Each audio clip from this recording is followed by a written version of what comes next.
Coming to you live from the most powerful city in the world. It's the Sideline Junkies Tuesday Night Flight.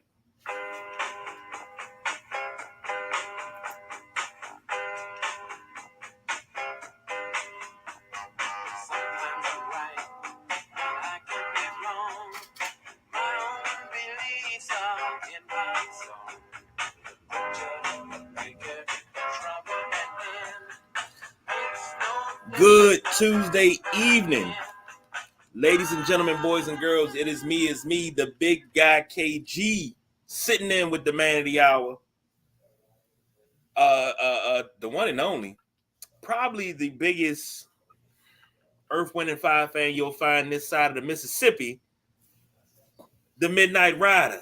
The and he Mississippi. will tell you the reasons why we're here. What's going on, man? What's up, man? Yeah, you in a good mood today. I'm trying to be, man. I'm trying to be upbeat. But I was feeling a little nostalgic for those that didn't understand the reference of the intro outside of the bop that is the Tuesday Night Flight. I've been thinking in my mind, and as you can see, my background, the great John Thompson, aka Big John, the way his show used to start was always with everyday people, but that tagline, coming to you live from the most powerful city in the world. And in the early days of our audio, where we were just audio on our podcast, our intro was actually just that, coming to you live from the most powerful city in the world. Because we are. We're coming to you live from DC, baby. You know, everything goes down here. It goes down in the DMV. But that's where that comes from, as well as a couple of other songs that I might throw in before the end of this show. But Midnight Rider, don't get us muted. Okay, I'm not gonna get us muted, but I mean, you. I'm trying to pay homage. That's all. I'm just trying to pay homage. All music played on this show, we do not own the rights to it. I don't even know what I gotta say. No, we don't own the rights to it. That was Sly and the Family Stone.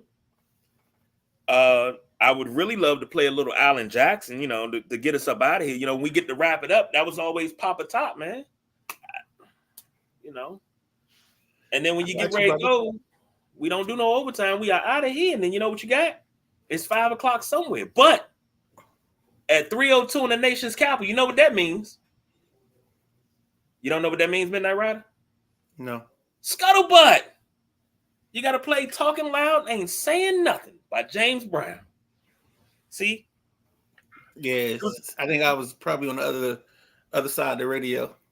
Great time to be alive, man. That's all I'm going to say. It was a great time to be alive because my whole work schedule was around those shows. So, Sam R checking in with us. Glad to see you here. Best sports commentary random topic channel on YouTube. Soon on Me TV. Midnight Rider. Speaking of which, tell them about Me TV. Tell them where the WrestleMania is going to be on Saturday morning. Is it Saturday mornings? It's going to be I just say this. Coming to a channel near you at an unspecified time. The Saturday night of WrestleManiacs, baby. We'll be coming to you on Me TV. Sorry about that. Hey, I can dig it. Because guess what? You get the Seduce Us. You know, wardrobes and changed. You know, same great show, but the wardrobe has changed. You know, no Sam Jackson episode. So you won't hear the Sam Jackson episode. You got to tune in to Unhinged, which is right after that. So you have to tune into that on Facebook Live, Instagram Live, as well as YouTube Live. So you got to tune into that then for your Unhinged. That's where you get the Sam Jackson show. And if Don's feeling like it, he can do it by himself. But you know, he got this idea for a butt naked show. I'm not down with that. That's him. We already had one instance where he got in trouble for taking his shirt off. We're not doing that no more. You know, daggone. We had a call. Magic City called. Stadium call. Everybody wants him to come in and dance with them, but you know he not a real table dance because he got knobby knees. But you know the man goes around the country and makes his money. Can't hate on that. I hope that man ain't dancing in that stadium and what you call it? I hope he dancing somewhere else.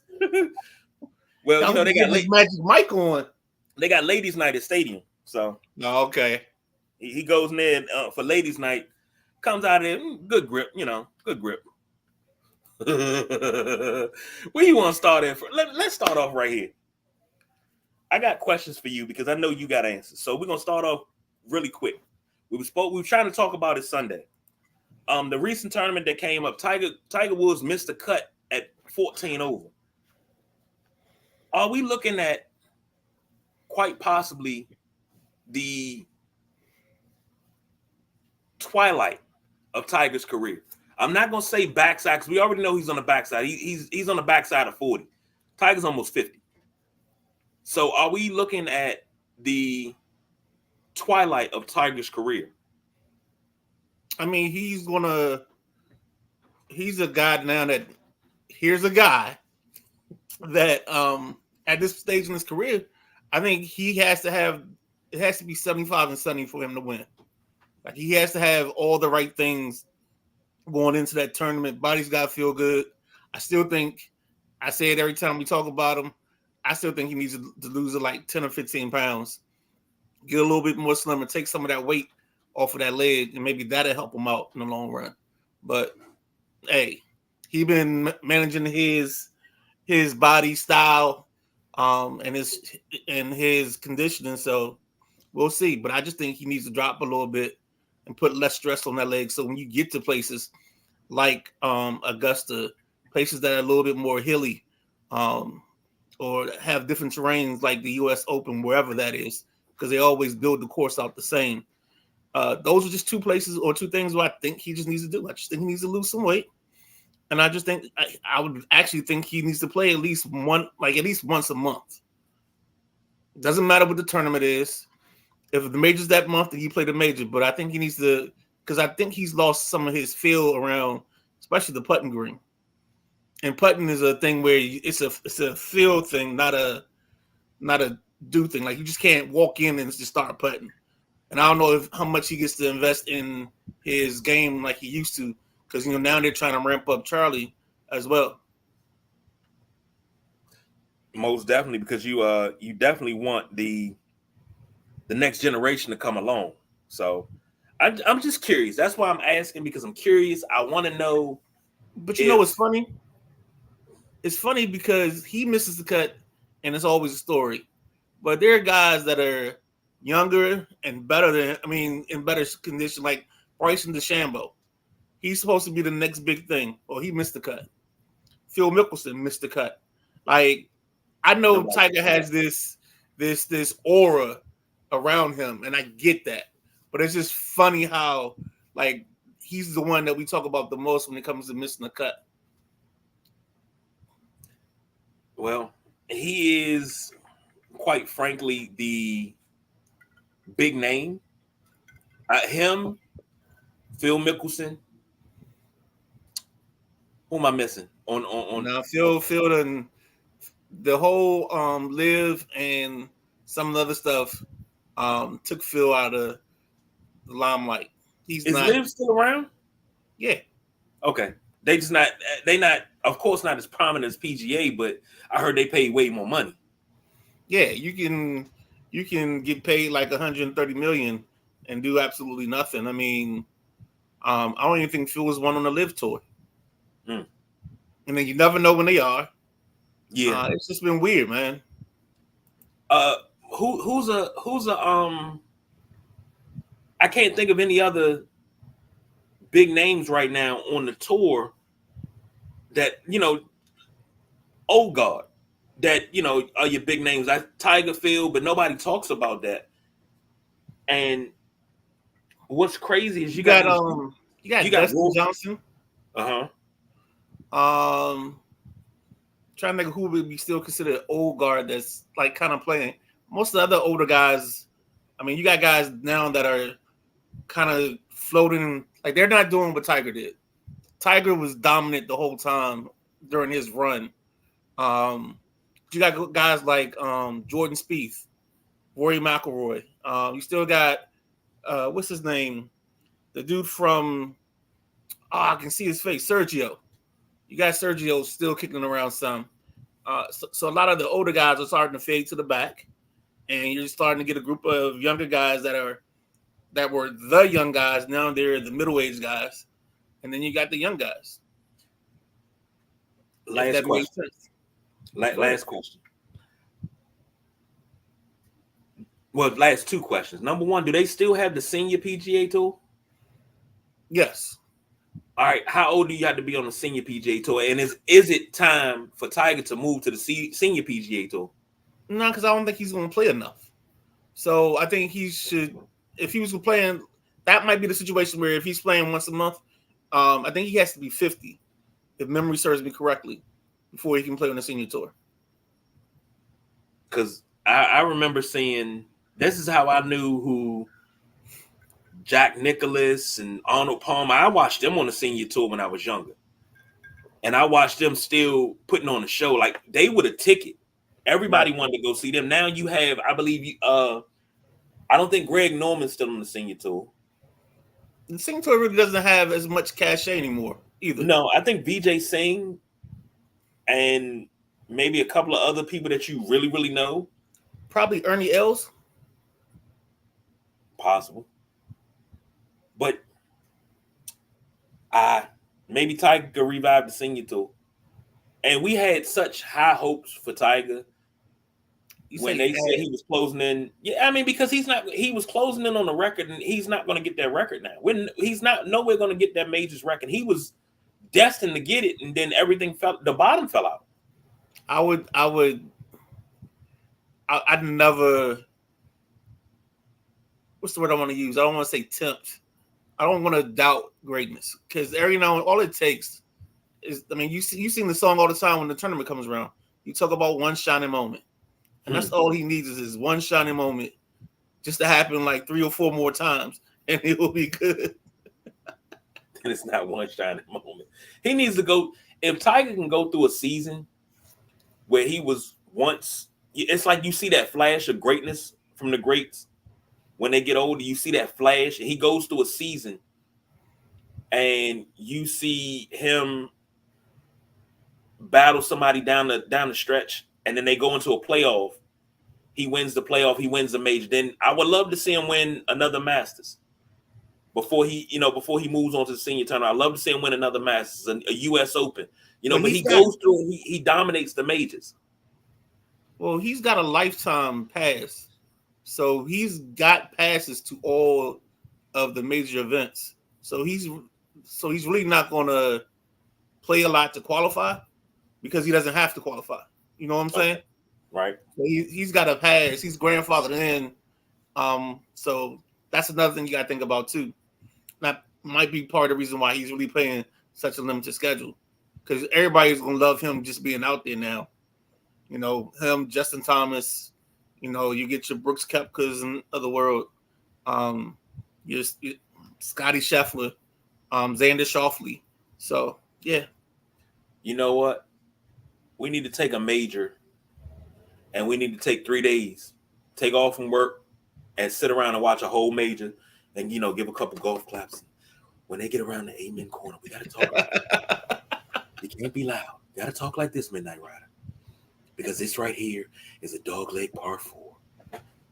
You've got to say hello, friends. Matty Ice checking in. He says, slap some marmalade on him. He is toast. Sad because he drove the sport for a decade, but he hasn't been relevant for years now. You're right. And Matty Ice, you're right. I mean, if you think about it, think about Tiger in the last 15 years. The biggest thing that's happened to him is the car accident and his wife whooping his ass. He won the Masters that year. What was that? Was that pre-COVID 2019? He's won the Masters in the last couple years. I think he won the Masters. Then he had the car accident. He was actually on his way to practice with it. Was he doing an appearance? What was he doing? Yeah, he was doing an appearance.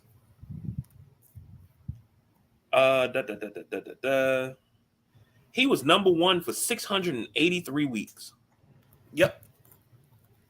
He won the Masters pre-COVID in 2019. Yeah, I thought so. That's his last major win.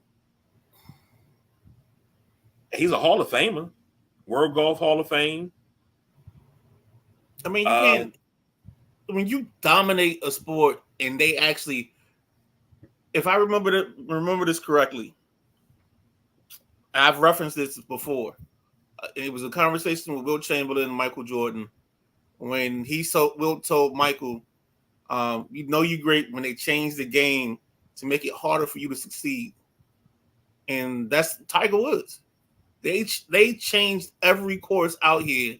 Now every course is 7,400 feet or whatever yards or whatever it is, and they've made courses longer because they had to Tiger proof them.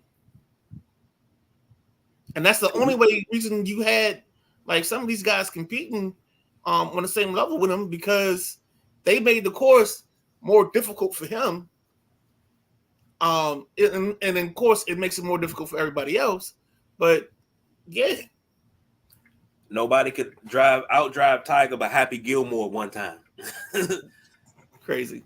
Now I'm joking, but I'm serious, because Tiger's drive off the tee was regularly 325 at the least. He used to bomb it. You're right. But you know, man, see, it's different for me or people that play golf, because when you hear some of the numbers, they just don't make sense. Like you take your 9-iron out and you hit it 210 yards. Yeah, you're not supposed to do that. Like that's in that wild category. You know, you bring out your wedge and you hitting it 160, 170. No, you're not supposed to do that. Oh man. Next up. How many times we got to do this? USA men's basketball has another close call. They were down to Germany, and it took 11 points from the king, crown him, for them to win 92-88. And in the immortal words of the Midnight Rider, what are we doing here? I have to ask the question back. What are we doing here? It's the beginning of the Olympics, and they're still trying to. I mean, like we're acting like these guys had a real training camp and like play basketball together all the time. No, they played the most they've played basketball together now is the 2 weeks or 3 weeks they've been ramping up. So they're still trying to work some kinks out. But the other part is the world is better. The world is much better in basketball than it used to be. You know what I'm saying? The world not coming out taking pictures with LeBron James and what's called like they did the Dream Team, because they've seen them so many times. So it's like they're not afraid. And that's where you have a problem, because here's the thing. LeBron's a tiger. He's a lion. No matter what happens, if he mauls you, you're dead. If he gets angry, I love when he plays angry. I love it when LeBron plays angry, because it's like he turns into a different person. He's not the facilitator anymore. He's the ruthless aggression. He's the attitude era. He is Hawk and Animal rolled into one when he gets angry. And if you know the story of wrestling with Hawk and Animal, it's dudes that would come to the arena, look and see that they're facing the Road Warriors. They would pack their bags and they would leave the arena, say, I don't need to get paid, but I'm not going through that. Because that was a legitimate street fight some nights. When LeBron is angry, he plays a better game. It should not take a 39-year-old LeBron James to help you beat Germany. I'm sorry. I mean, you're saying his age dictates his performance. I mean, he's playing basketball at a level now that's probably still top 20 in the league, top 15. So, I mean, he's not. Yeah, I mean, he's no slouch. Hold on. Jack checking in. The gentleman Jack, who's out on assignment tonight, but with us in the comments. He said Tiger was only averaging 260 to 280 off the tee in the Open. He's lost 30 to 40 yards off his drive. Yeah, that weight gain and those muscles ain't helping them because it makes him tight. When he was slimmer, he could free swing. Makes him tight. Perry checking in. Thank you, MR. I say that a lot. So sick of folks still thinking it's 92. And LBJ he's still at all-star level. I'm not saying it has to be 92. But it has to come. Rephrase that. Because my wife says, if you say but, anything you said before but is null and void. It's not 92. However, you have to have the preparation. You have to have that time. Why are they not playing 5-on-5? Why are they not playing pickup game? I've seen the drills they run, and they run the high school drills. You running all the fundamentals. Great. I need to see y'all have some basketball action. There's no way in four hells the so-called greatest shooter of all time is 1 for 7 from three-point lane. This team shoots abysmal. But I don't understand why you're shocked at this, man. Because okay. I mean, and then we're assuming you're saying they don't play 5-on-5. We don't know that. But still, even if they do, it's still a part. There's a difference when you're playing pickup and when you're playing in an actual game. There's two different levels of intensity. Yeah, you're more intense when you're playing pickup. But those. Okay. I don't know what we're doing here, but okay. I'm gonna say it. Yes, this is not 92, but 92 gave you a blueprint. Okay? When they went to Monte Carlo, they played those pickup games. They practiced in Monte Carlo. Those pickup games got so intense, they had to end them early. But guess what? Those pickup games, they intensified when you started playing regular competition. When they played in what was it? The FIBA championships. What was it? The Tour of Americas, whatever it was, Tournament of Americas. That's what it was. They played in that and they destroyed everybody because that intensity was so high, right? But they were so much better. So you telling me? Think about this. Hold on. I'm about to blow your mind real quick. You saying they were so much better then, right? Now the world is caught up, but you're telling me you got players from overseas that try their damnedest to come to the NBA most times. Some of them don't because they make more money overseas, but they try their best to come to the NBA. So the NBA is where the world's best players are supposed to come, right? You're telling me that USA has the world's best players, but every other country, these players that you play night in and night out in the NBA who are number 10, 11, 12 on the bench are busting your ass to the point that a 39-year-old LeBron got to score 11 straight to win? Come on, son. Make that make sense. Okay. In the words of the immortal Doc Holliday, I'll be your Huckleberry. Dude, this is an easy conversation. Think about this. If you had to name the top 5 players in the world right now, or in the NBA right now, 3 to 4 of them will be foreign players. Then let's take another step, because you talk about the 10th and 11th guy on the NBA team. There's a difference when he's playing with his NBA team than when you're playing for your country. And Have it's not you just seen the masses. hold on. And I'm not saying it's not a pride thing. It's a style of play. You're used to one style of play, and America, especially the NBA, is totally different from any other rules that basketball players play by. That's why you saw Risa Shea struggle in the summer league. You saw what's the dude that the Wizards took? We saw him struggle. Guess who you saw kill it? You saw 2 dudes that you ain't even know. I think last night Scottie Pippen's son, he went out and got loose. So he had 29. He had 29 and 13 or something. And I guarantee the second the season start, he's going to be 14th. 15th on the bench. Well, I mean, summer league. But the NBA, the game is different. I mean, there's a bunch of guys you see come over, and they only stay for 2 or 3 years, and then they go back home and they kill it at home because that's the style of basketball they're used to. True. But let's not act like we didn't have great foreign players before. Let's not act like this. Let's not act like this is the first crop of foreign players to come through the league that were top players in the league, because here we go. Everybody says it. Go ahead. What am I saying? Here we go. You about to mention Drazen. You about to mention Detlef Schrempf. You about to mention, come on. Okay, Drazen, Detlef Schrempf, Vlade, Sabonis. Sabonis would have came over in 86. He'd have been a best center in the league. Dino Roger. Who else? I mean, Dirk.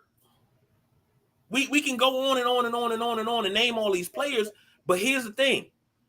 This is nothing new. Like, you're supposed to be, you can't say I'm the GOAT, I'm the greatest in the world. And y'all, you know, I don't think LeBron should be carrying this team. Let's just say that. I don't think he should be carrying this team. I think this team should be carrying him. Even though he's capable of doing it, I don't think he should have to carry this team. Couple of comments. No, go ahead. Perry said, however, it's the same as, but you knew they were in trouble when Cooper Flag bust that ass. We said that. 92 gave the world a blueprint long term.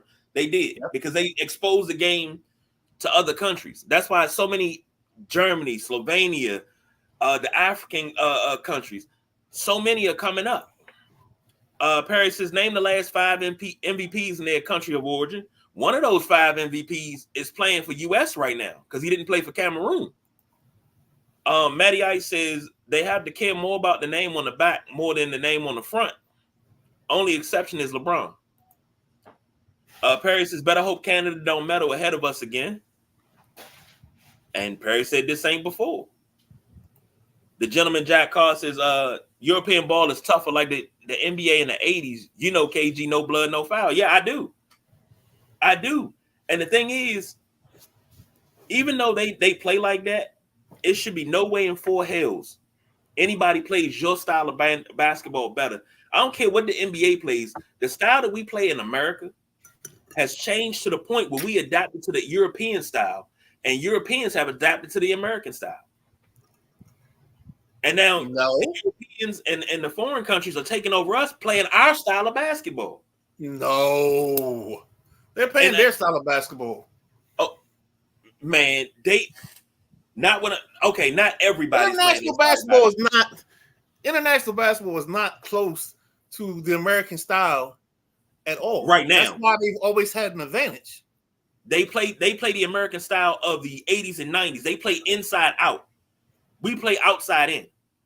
Because that's the European style. I don't agree with that, but that's the argument for another day. Man, they got big boys down low. It was what was that? Was that 08?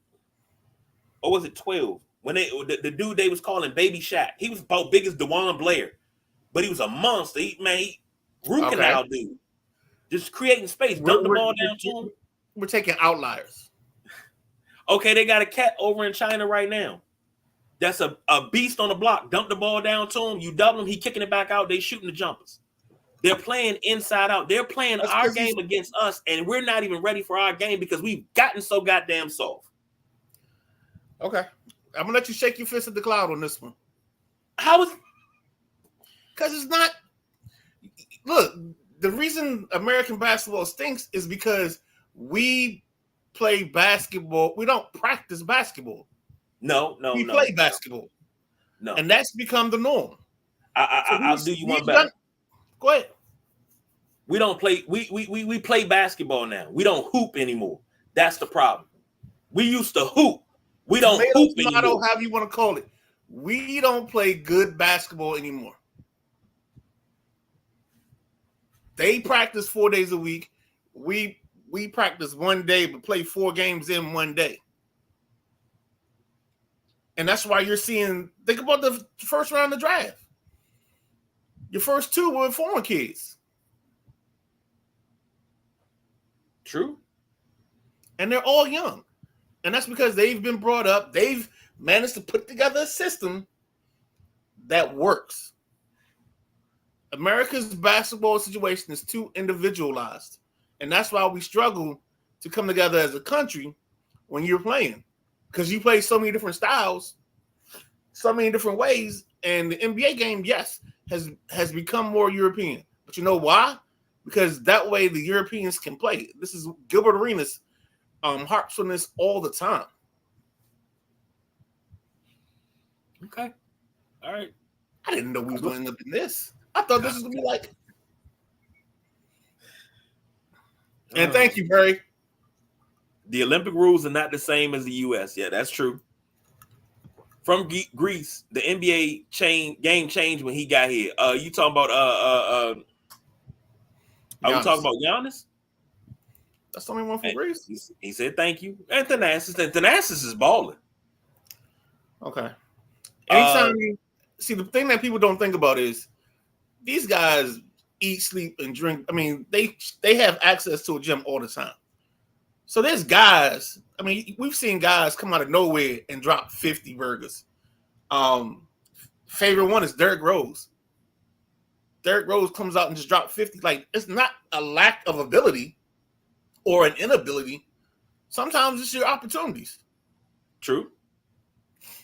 Perry says international teams are together. USA team still treat team building like NBA 2K. Yeah. And here's the thing. If you were a part of the pool, you had to dedicate 4 summers. So everybody got together in the summer and they played.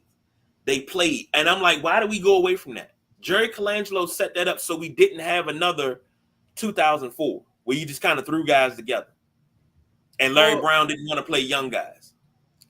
But you dedicated those 4 summers where everybody played together every summer. Why do we go away from that? Well, it's a little thing called COVID. Yeah. I mean, yeah. There's that. Like, that's kind of part of the reason.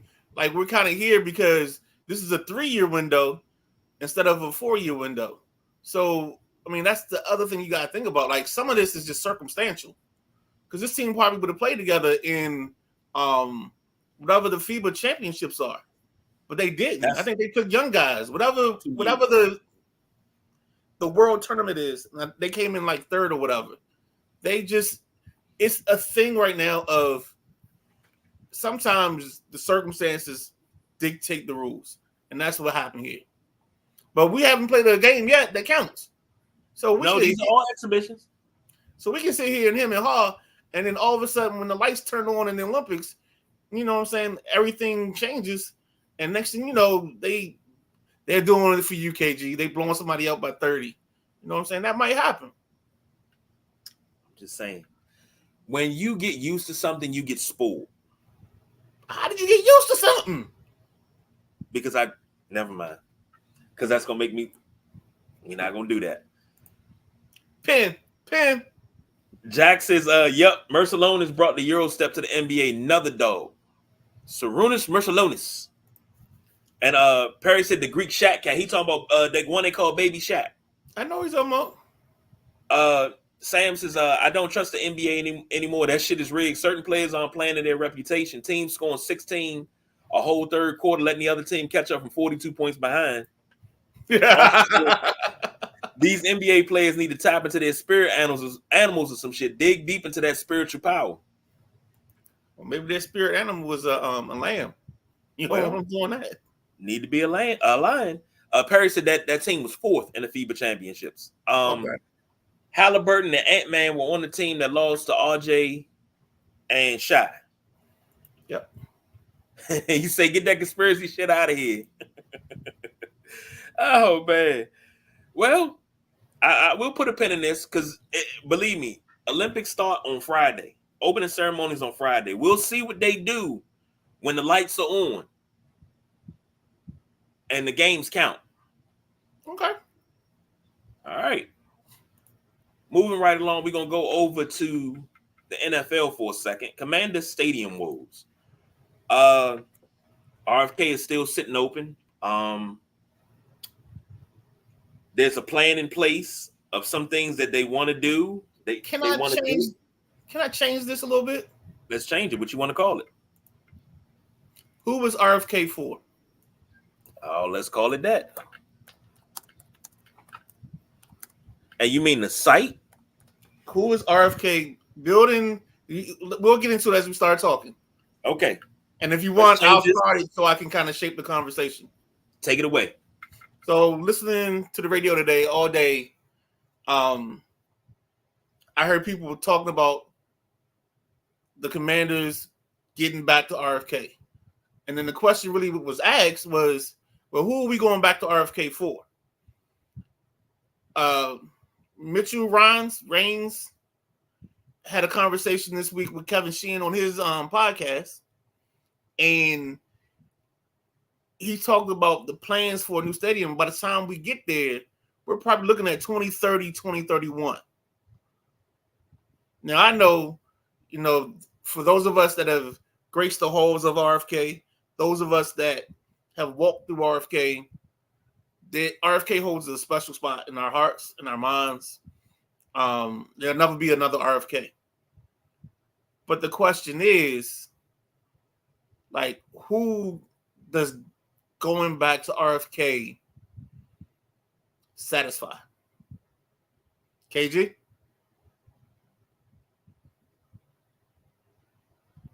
All right, I'll keep going for a second.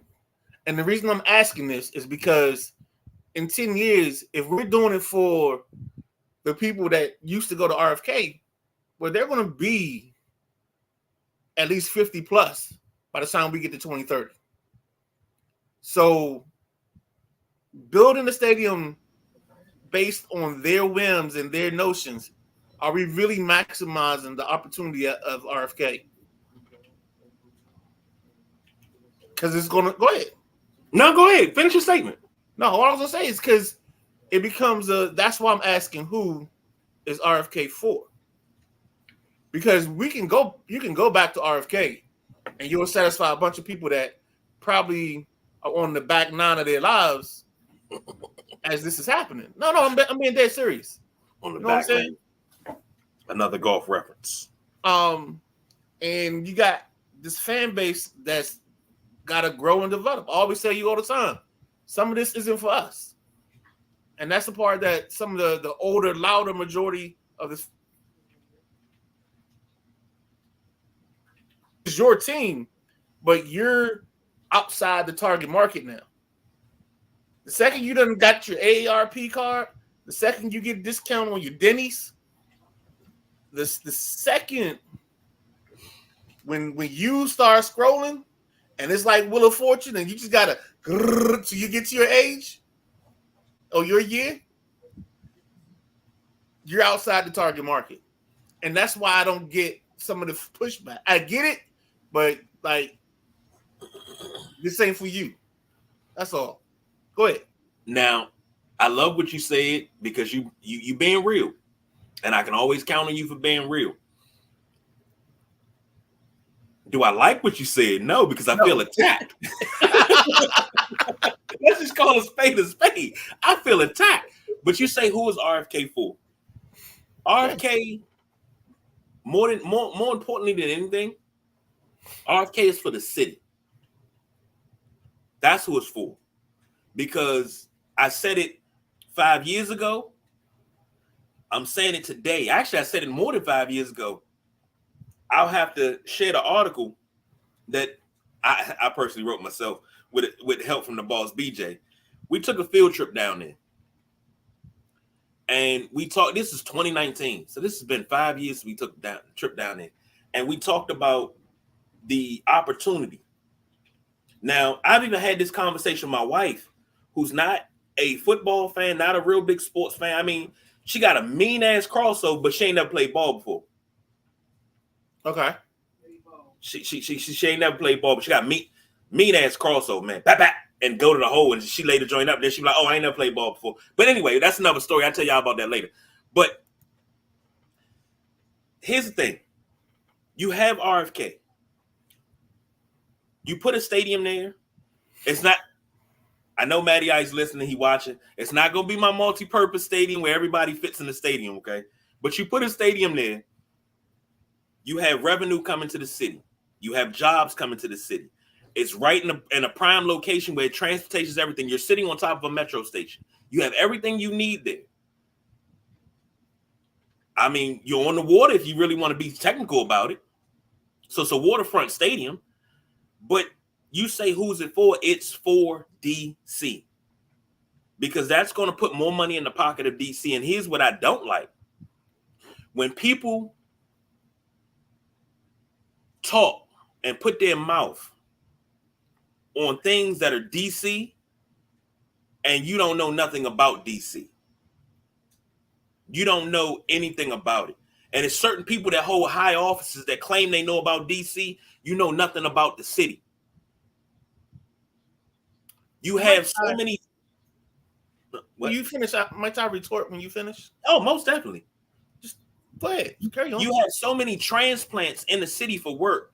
And those transplants seem to have a bigger voice about what goes on in the city. But now if we took and we went en masse to their city and tried to do the same thing, we would get shut down. They have little secret city council meetings that they don't advertise to the last minute about the crank corner, about noise ordinances around U Street where the clubs are and everything. Nah, we talking about the city. A night like tonight, what's the weather? Give me the weather, Xavier. It's 85 degrees. It's partly cloudy. Tonight's a night on a Tuesday where you go let the windows down. You ride up Georgia Avenue. You go ride down 14th and you go ride through Southeast with the windows down. Little Chuck Brown playing, a little backyard playing, a little junk playing, and people are walking by. Yeah, that's the sound of the city. RFK is for those people. That's what RFK is for. I ain't talking about the team. We ain't even got that far yet. RFK is for the city. That's what it's for. Okay. I'd like to thank the gentleman for his time and his contributions to this conversation. Just real quick, here's the thing.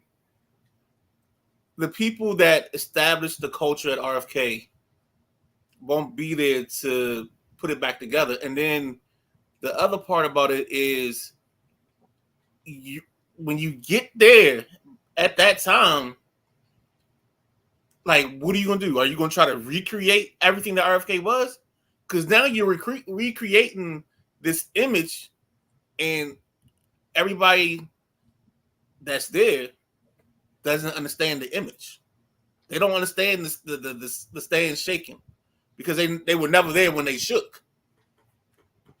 They never sat in whatever their section was, and it's the first game in September, and you get there a little early because you know you got to talk to everybody on the row and figure out what they did over the summer,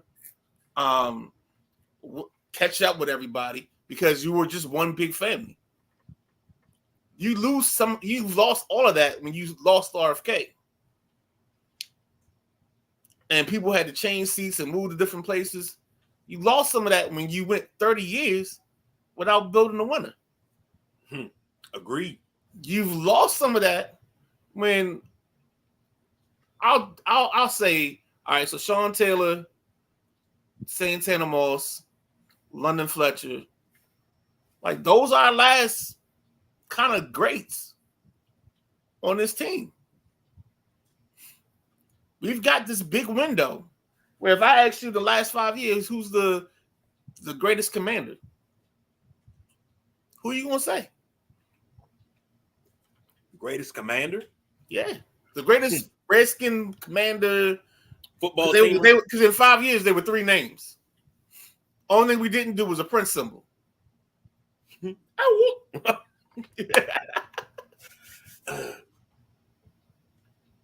I think you said something about that. And James King said Scary Terry. Yeah. That's the problem. Okay.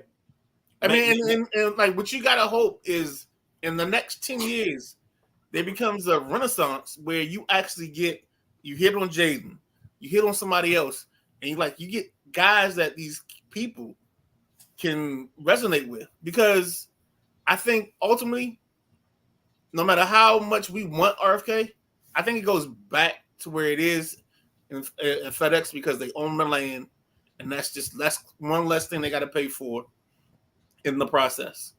Get it? Now, may I retort to your retort? Oh, please retort to my retort. But I'm not going to retort to your retort to my retort because I won't do that. Okay. Because you can't, how they say it, you can't triple stamp or double stamp.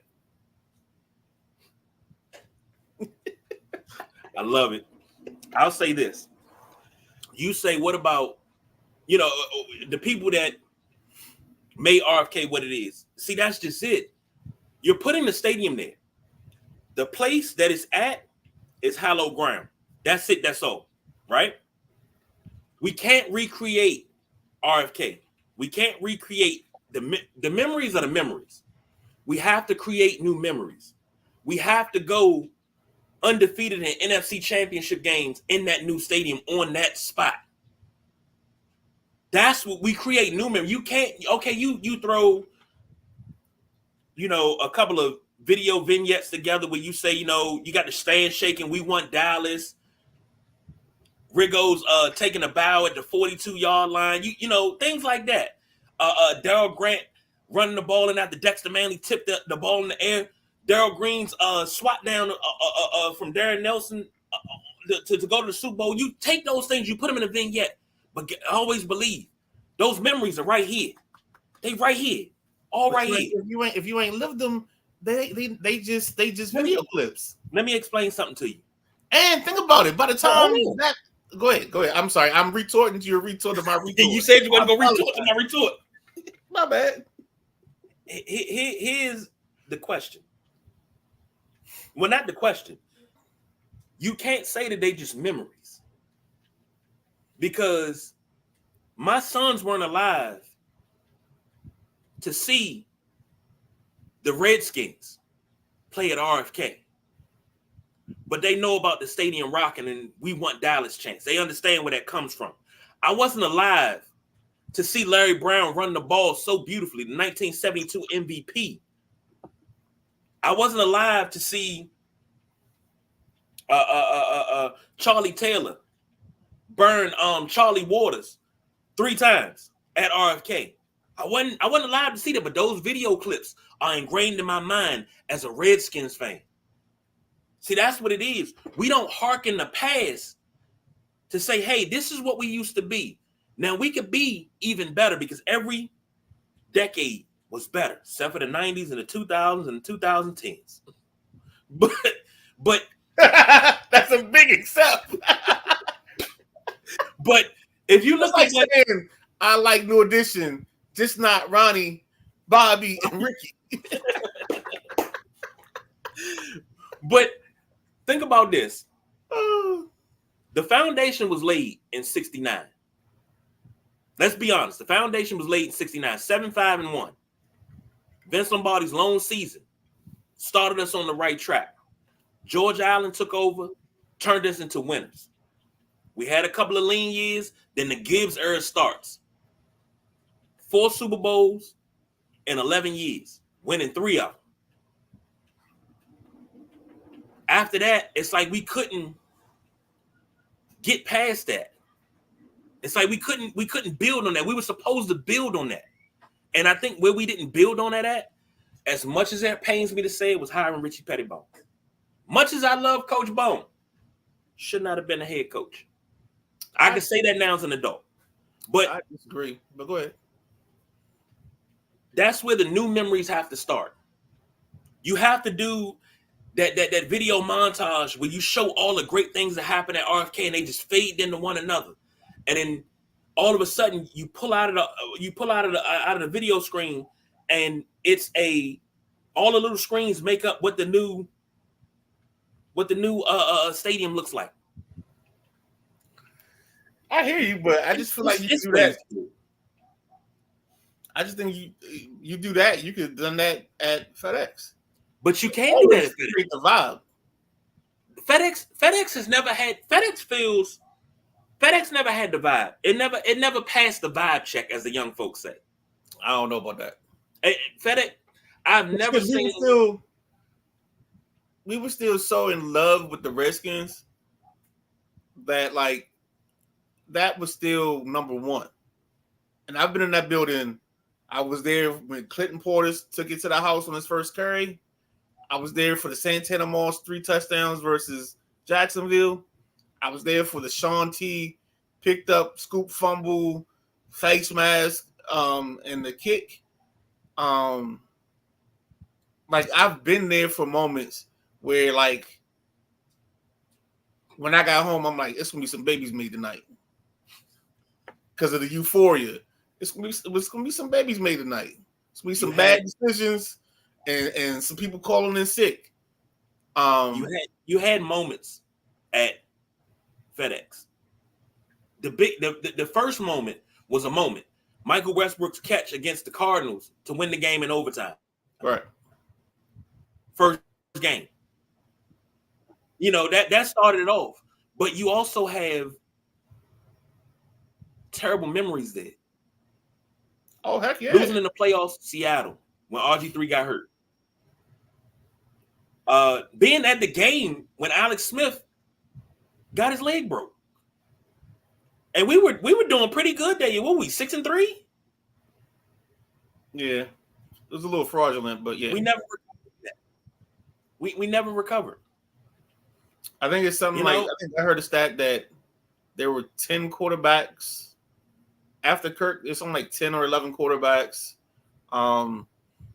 This season we will start another new quarterback. I think that puts us on either 7 or 8. And the only team that's close is the Indianapolis Colts, because after Luck retired, they had the same stretch of having a starter every year. But I think Richardson started game 1. So if Richardson starts game 1 this year, they break their streak of not having like back-to-back seasons from a quarterback. And I hope he does, because he started to come on before that shoulder got him. Couple of comments. Let's run through this. Matty Ice. Need to be somewhere metro accessible. Where FedEx is just an awful location. I've hated that experience, just getting out of there and in and out of there every damn time. They built the daggone metro station and it's still inaccessible. FedEx was easy to get to when you could park at Chevrolet and catch the shuttle and ride on over for free. Or you could park up the street and catch the bus shuttle right to the stadium and walk right in the door. You didn't have to walk anywhere else. All you had to do was walk to the stop, get on the bus, and go. I think the FedEx piece of that messed up because that was owner related. That wasn't because if you're a businessman, you're smart enough, you can say, hey, Metro, give me these buses so my fans don't have to walk, and I'll cover the cost for it. But he was too cheap to do that. Like, how much does that really cost me to build an experience? And I'm actually surprised that Reigns and them didn't do anything. And I don't know because I haven't gone out there. So maybe they have something going. But it just doesn't make sense to me that you don't make it even a better. I don't understand how when you're putting that in the ground, you don't get Metro. And maybe it was cost prohibitive at the time. But somewhere in the last 30 years, Metro, seeing that they built a station literally down the block, why couldn't they, before they do that, like add some tracks or add a stop that brings you right up into the bottom of the stadium? Well, you see how the Purple Line goes. They've been working on the Purple Line for what, 10 years now? And they still haven't laid much. They got the housing for it, but they haven't laid much track for it. Riverdale's a freaking mess, man. Yeah, they closed up Wendy's on Kenilworth Avenue for this shit.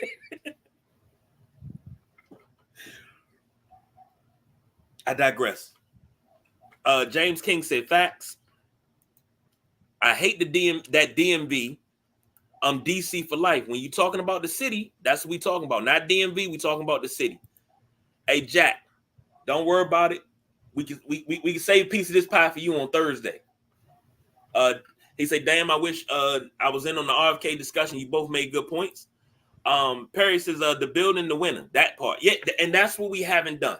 You haven't built the winner. I think one thing you notice with certain teams, when you move out of a stadium, especially a stadium where you won at, you have to cloak it. You have to cloak the team in newness. When God don't fry me for this. When the Ravens moved out of Baltimore, out of Memorial Stadium into, at that time, I think it was PSI Net Stadium, but now it's M&T. When they moved into that stadium, they had all the old Colts come out. They ran one last play. They took their jackets off. They said Baltimore Colts, turned them inside out. They said Baltimore Ravens. They took off. You have to do that. But when it comes to FedEx, you ain't got to do that. Just leave, man. Just pack your bags and move on back to DC. James says winning brings all memories, and that's true. It does. We got to win. We got sporadic wins. Gibbs 2.0 was probably the most excited I saw the city, especially about the Redskins. It was Gibbs 2.0 was probably the last time outside of RG3's rookie year. Here's what Gibbs I'm going to say. 2.0, hottest that you've seen in the city. You got to start seeing number 5s all over the city. And we ain't talking Trustway? No, we're talking about the real number 5. We're talking about Jaden Daniels. Yeah. Like, honestly, I mean, again, this is why I probably am not an owner, but I would almost do a giveaway. I'd give, like, a bunch of those little jersey T-shirts with number 5s on it. Because you got to walk into your future. Agreed. You can't window shop your future. I'll give you that. Deep. Hey, look, that's a T-shirt right there. Can't window shop your future. Just saw a pic. This was Sam said. Just saw a pic of RFK Stadium, looking like Chernobyl. The projects in the '80s look better than that. Hey, let me tell you something. The RFK Stadium in its heyday, absolutely, positively, like the greatest structure ever. And I've lived in DC, Maryland. Don't do that. My whole life. And when I was a kid, it was nothing better to me than to ride past and get excited seeing RFK. Like, I was like, oh, I'm talking all in the window and everything. It was nothing better than me. Oh, there's the monument. There's the Lincoln Memorial. There's the Jefferson Memorial. Hey, we down Haynes Point. That's the Awakening. RFK Stadium. I was on another level, man. Another level. James says, Tom Landry yelling, no, Danny, no. That's a memory from RFK. You got to put that in the vignette. Sam Moss says, I bet you can hear the echoes of the past in that stadium, sort of like the stadium ruins saying the Tom Cruise's Oblivion movie. If you go there and you listen, you know, you just sit there and you listen real still, you can hear them boys at night. Hooty hoo! Yeah, you better keep your eyes open and watch out for them cat rats. Yeah, that's true. James King said I disagree too. Run that back for me, for me, James. What you disagree with? Sam KG giving out free ideas. I'm always giving out free ideas, man. If I got paid for the ideas, man, everybody that tune into this thing, yo, I'd be on vacation. We'd be sitting somewhere on an island if I got paid for my free ideas. Have we figured out who Sam R is? No. Okay. But I like him. I like him. Like him. Perry said that video will mean nothing if they go out and lose. That's true. James says downfall, Jack Kent Cook making impossible for John. Yeah, that's right. Yeah, that was crazy because it wasn't impossible, but it was one of those situations where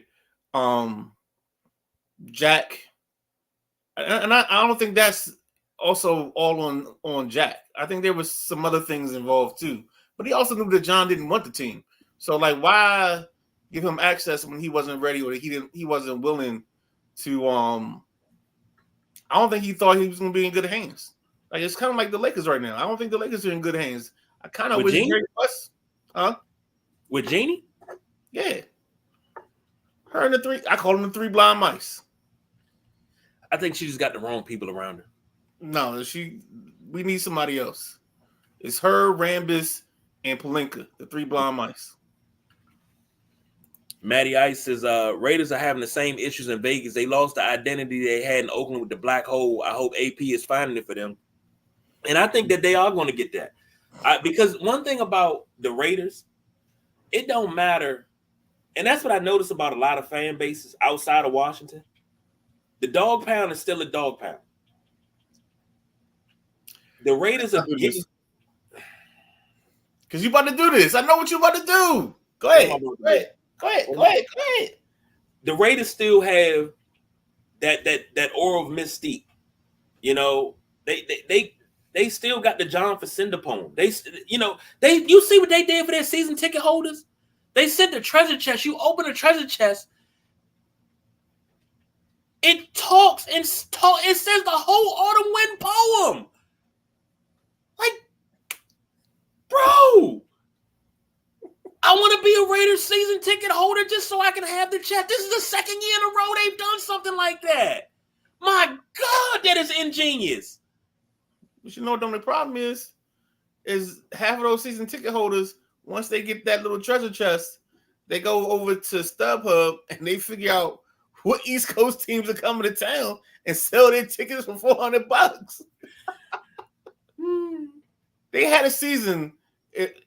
I think it was when the stadium opened. That's the year we went to Vegas. So it was the Commanders, the Cowboys, the Eagles, and the Giants. Their ticket prices were number 1, number 2, number 3, and number 4, I think, for single game ticket sales online. Like, it was ridiculous. And that's where Oakland's problem lies. It's in Vegas. So it becomes a destination game for other fans. Yeah. So it's going to be hard. You got to find a way. And again, I think this is where Maddie's right about AP. Like, I think AP has to help them build that Raider vibe. That, you know, it was a cold autumn wind. I know you're going to correct me if I say it wrong. Nah, because you can paraphrase it, but it's like probably one of the greatest things. NFL films, man. And I grew up watching that. And I grew up knowing about the black hole, these scary looking people, but were some of the nicest people you ever met. They were diehards. Every other team, their diehards are with them no matter if they win, lose, or draw. But it seems like Washington diehards, they're non-existent sometimes. You can't compare the two because name me another team that's had like scandal after scandal. You had a coach that basically leaked. Like, what was that one season? I think it was 2013 or 2013, where every morning you woke up and there was a story leaked about the team. You know what I'm saying? And then last year, 2 years ago, they were just, it was just like, oh, here's a story. Oh, here's a story. Oh, hey, we didn't give season ticket holders their money back. Here's another story. Like, it's just like, and I know why we had to get there. We had to get there to get him out. So it was like a sacrifice. So you say that, and I say this. Through the coaching changes, the constant turnover on the teams, from players not working out. And Professor Lucky used to get on me all the time about it. He said, man, you can't fall in love with a guy and be loyal to the guy that's not producing. Exactly.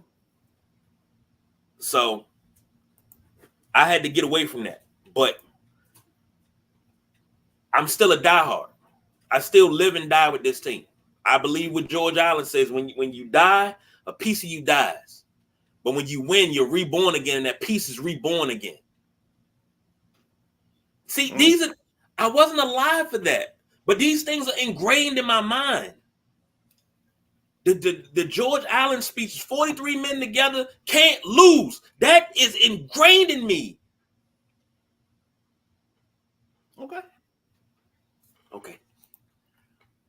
Gentleman Jack says, Tressway probably has the most Pro Bowls for Washington in the last 6-7 years. The freaking punter. Hey, he gets a lot of work. I think he's the best punter in the league, in my opinion. He's the best punter, and Justin Tucker's the best kicker. There's room for debate on that, but okay. You say what? We'd have to debate that, but okay. Okay. I just don't Matty think we're on a show for 20 minutes on punters and the best punter in the league. I think we got better things to do. Oh, well, okay. Matty Ice said Midnight is right. Most games have been 60-40 at best until the last couple under AP saw a few less. Let's put a pin in this. Rapid fire. NFL 18-game schedule proposal. What you got on it? You know, when somebody said back in the day that underneath Paul Tagliabue's desk is a dog bowl or something for Gene Upshaw. You remember that? Yeah, I remember hearing you say that, and I felt it was very, very disrespectful, whoever said it. I think, and I'm going to say it this way. I think the NFL has the worst Players Association of all the leagues. Now, yes.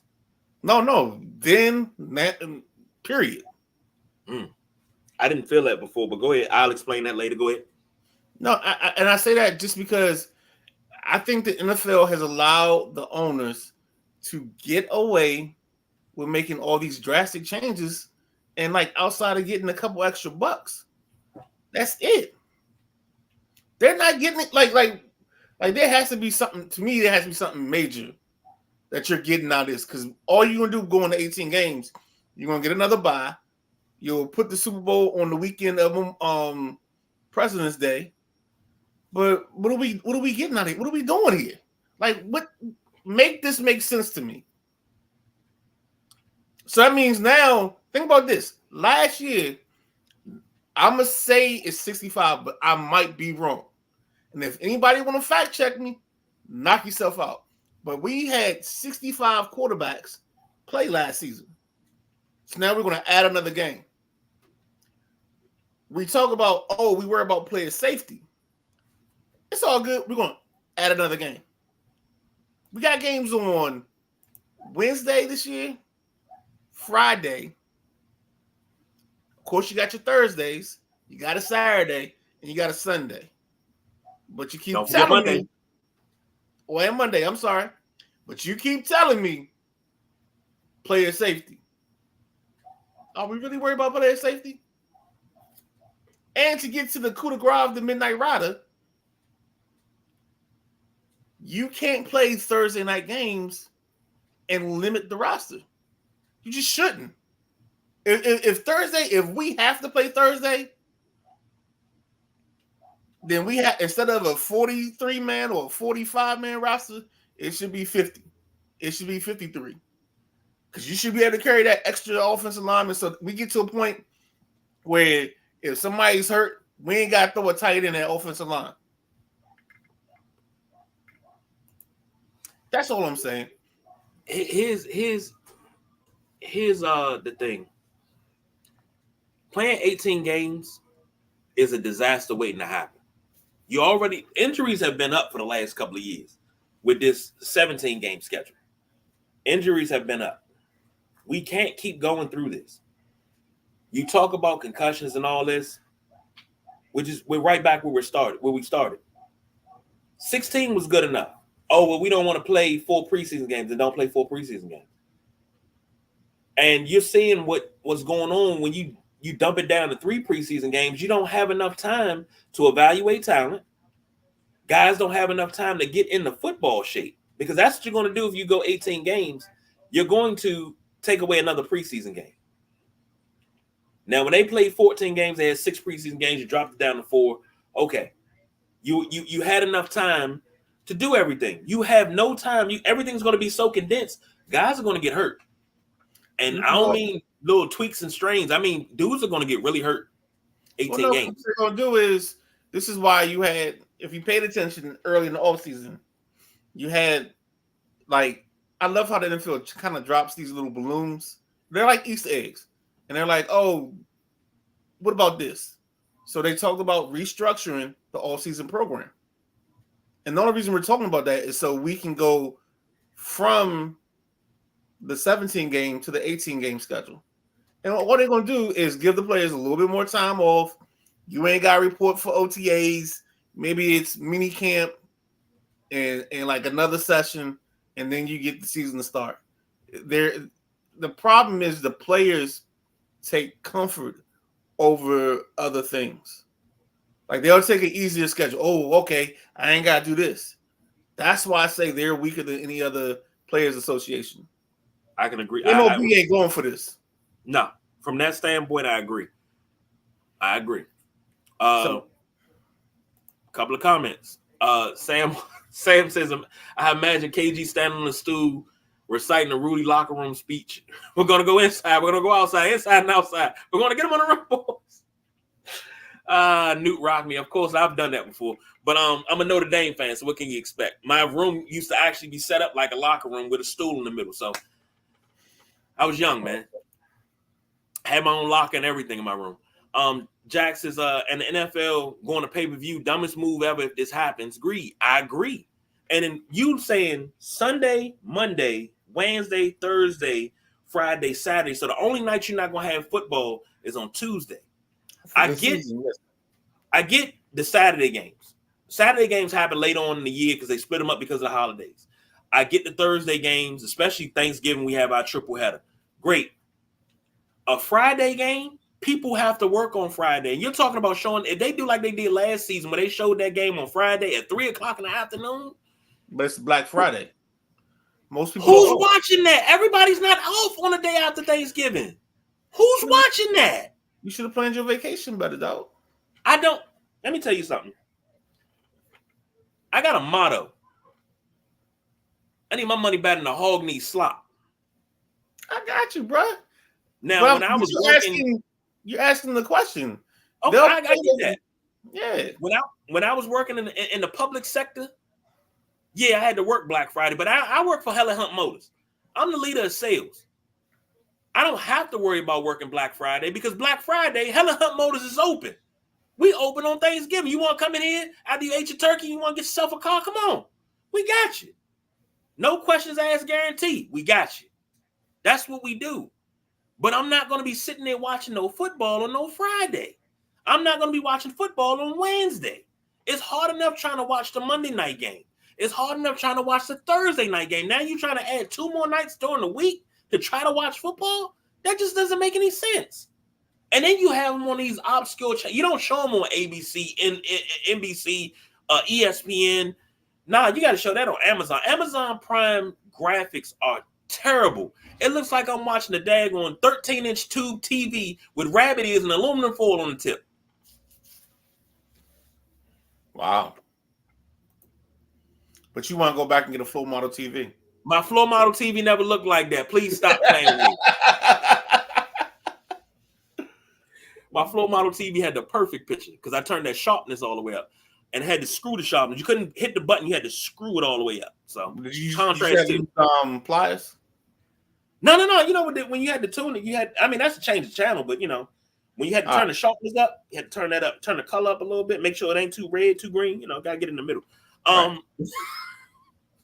Jack says they paid a shit ton of money. These guys should come to camp in football shape, supposed to be professionals. Yeah, but that's what OTAs are for. That's what mini camp. It used to be mini camp, then you go on a training camp. So, man, we'll put a pin in that because we're gonna get into that. TNT is to match Amazon's offer. Good move or bad move, Midnight Rider? I think they found out that them moving off of the NBA landed with the world like a lead balloon. It was about as good as anybody that bought tickets to ride the Titanic. And now they're trying to save face. They thought all the other stuff that they added was going to make a way or make them successful, but they had to realize, or they started to realize that, like, inside the NBA, with chucking them means a lot to this world. So now they're doing a last-ditch effort, and that still could have some problems because Amazon could come back and try to sue or try to hold this deal up. So They got to decide if they're going to do the match. I mean, NBA has to decide if they're going to accept the match. And the reason they only did the match is because now if the NBA says, "Oh no, we can't do it," or "We don't want to do it," they can deflect the blame. 116. Okay. Let's make this a good copy. We did with the ball's ass.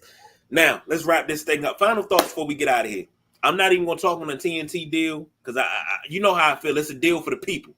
The people have spoken, and it's there. We just going to unleash the pins on Thursday. Okay, so that's what this. It'll be all pins Thursday night. Yeah. Final thoughts before we get out of here. Training camp opened for 23 teams today. So tomorrow, if you have NFL Network, knock yourself out. You're gonna have nothing but content all day tomorrow. Teams go on the field for the first time. I think you can't be in pads until after the first off day. So a lot of places that's gonna be either Saturday or Sunday when teams are getting in the pads. So enjoy. I really missed that point of training camp. When the Redskins used to scrimmage against Pittsburgh and Carlisle and stuff like that, and you would see that, and Brian Mitchell ain't let nobody punk him. And he was in dudes' faces and stuff like that. I missed that era of football. So, ladies and gentlemen, we've come to the end of our show. I'm sorry I did not get to all the musical selections, but I had to be cautious of what I did. So, that's the Midnight Rider.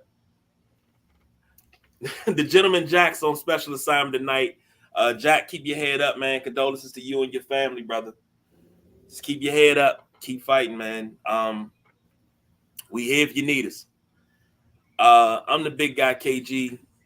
Oh, I'm putting the APB out because I need my man Ross to hit us up, man.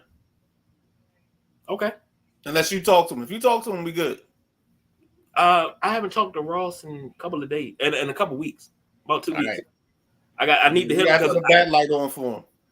Okay, because I need to hit him anyway because college football has been released. I know. B talked to him. I think was it over the weekend? I think he hit him up. I think it was Saturday he hit him, and he said he got college football. So yeah, boy, we in it. I'm about to drop the you know there's the bat signal and then there's a symbol for him.